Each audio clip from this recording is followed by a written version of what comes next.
I rise today not in the shadow of fear, but in the fullness of resolve. The guns may rattle on our borders, and the winds may carry the whispers of war, but the spirit of Pakistan shall not be moved. This nation was not born of fear.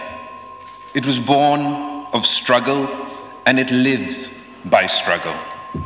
In recent days, the government of India has unleashed a torrent of accusations following a heinous act in occupied Kashmir. Tourists were killed, blood was spilled, a tragedy by any measure. And yet, before the bodies had turned cold, New Delhi turned its wrath towards Islamabad, pointing fingers, tightening borders, and threatening consequences. Let me make this solemn declaration before the people of Pakistan and the world. Pakistan had no hand in that crime. We do not export terror. We are the victims of terrorism, Janabi Speaker. Terrorism is not just an attack on bodies. It is an attack on truth, on peace, and on civilization itself. And yet, what is terrorism? Is it merely the act of a deranged gunman or a bomb in a marketplace? No. It is the silence of the world when injustice reigns. It is the boot on the neck of the oppressed. It is the bulldozer that raises a home in the dark. And it is the curfew that lasts not hours but decades. India claims to fight terrorism. But let us ask, how can you fight terrorism while practicing state terrorism in Kashmir? You cannot condemn the bullet while you wield the baton. You cannot speak of law when you break it every day in the valley. And you cannot claim moral superiority when your hands are soiled with the tears of mothers, the screams of children, and the silence of dead men. Mr. Speaker, Pakistan has suffered from terrorism, foreign-sponsored, ideologically driven, and brutally indiscriminate. We have buried our soldiers and our school children. We have stood alone, bleeding, while the world averted its gaze. We have fought the menace not only with arms, but with ideas, with education, with economic reform, and with unity. And so, I say this to India and the world. Terrorism cannot be defeated by tanks alone. It must be defeated by justice. Terrorism cannot be uprooted by bullets. It must be disarmed by hope. And terrorism cannot be eliminated by demonizing nations. It must be defeated by addressing the grievances that give it birth. Do you wish to end the violence in Kashmir? Then let the people speak. Let there be a plebiscite, not persecution. Let there be ballots, not bulldozers. Let there be autonomy, not annexation. That is the only path to peace. No lie, no bullet, no ban will bury the truth. Kashmir is not India's territory. It is a promise broken, a wound festering, and a people waiting. India expects 200 million people of Pakistan to account for the actions of terrorists they are still unable to name, while India has yet to account for Kulbhushan Yadav, whose name and rank within India's armed forces is on the record. India's accusations that Pakistan is involved in terrorism is stale, based on history, not on ground realities, based on fiction, not on fact. India has become the boy that cries wolf in South Asia, Mr. Speaker. Pakistan has proven India's involvement in terror, not only through proxies, but through their armed forces, not just on our soil, but India's hands are stained with blood from Sri Lanka to Canada and beyond. India must abandon terrorism as a tool of its foreign policy. In order to free this region from terror, India and Pakistan must work together. or else we are dooming future generations to suffer this menace.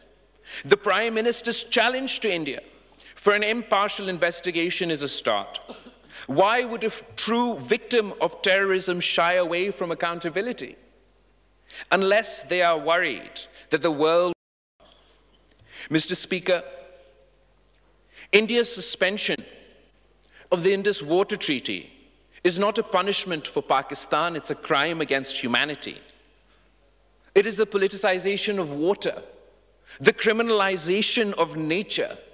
What madness is this?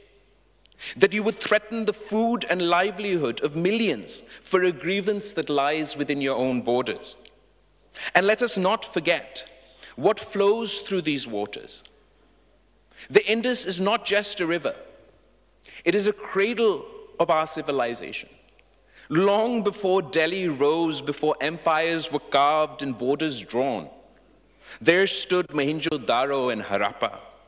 The Indus Valley civilization shared by both our peoples was one of the first lights of human progress. It birthed systems of urban planning, irrigation, agriculture, trade, communication. It did not divide, it connected, it did not conquer, it cultivated. That river, Mr. Speaker, watered both our ancestors. Its flow runs not only through our lands, but through our blood. And now India threatens to dam it with anger and a thirst for vengeance. But the Indus is not theirs to command. It belongs to nature. It belongs to the covenant of peace. It belongs to all of humanity that draws life from it. Pakistan will defend that river, not only for its own sake, but for the memory of a civilization that predates this bitterness. To weaponize the Indus is to betray our shared past. To uphold the treaty is to honor that ancient wisdom which taught us to share what sustains us. Let it be known you can divert rivers, but you cannot drown our will. Every drop that flows from the Indus has written in it the courage of Pakistani farmers, the sweat of our workers, and the blessing of Allah. Let no one mistake our restraint for weakness. The Pakistan armed forces are vigilant, resolute, and prepared. Our skies are guarded. Our borders are sealed by valor. Our nation stands united from Karachi to Khyber, from Lahore to Larkana.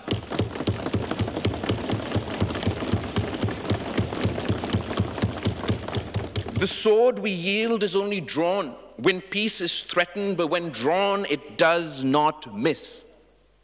And to the people of Pakistan, I say, this is not a time for despair. It is a time for resolve. We have faced darkness before, and we have emerged into the dawn. Our enemies hope to fracture us, but we must stand as one, civilian and soldier, worker and scholar, Muslim and non-Muslim, Sindhi, Punjabi, Baloch, Pashtun. We are Pakistan, a single heartbeat, a single cause.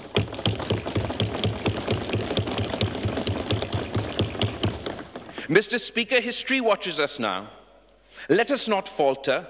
Let us remind the world that Pakistan is not a footnote in South Asia, it is its conscience.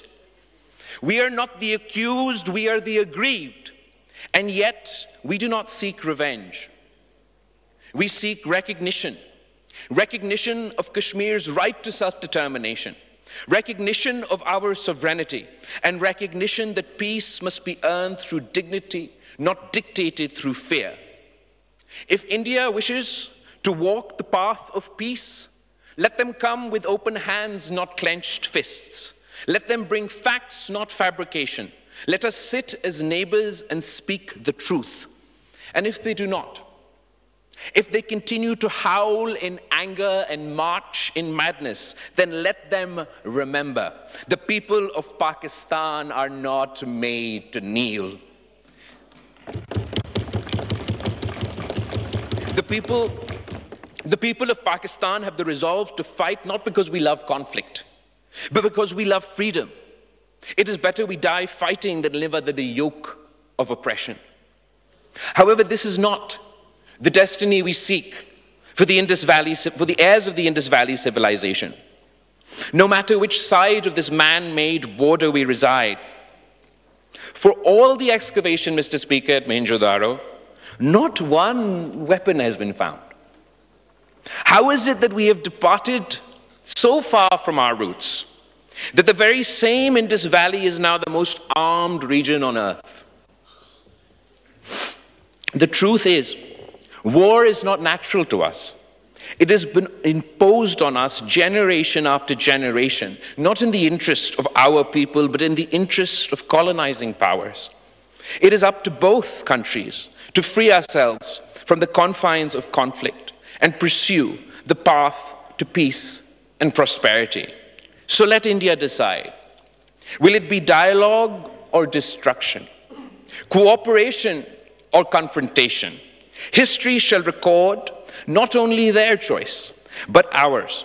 And let that history show that Pakistan stood at the crossroads of provocation. That when Pakistan stood at the crossroads of provocation and principle, we chose principle. And in choosing it, we chose honor, peace, and victory. Pakistan, Zindabad.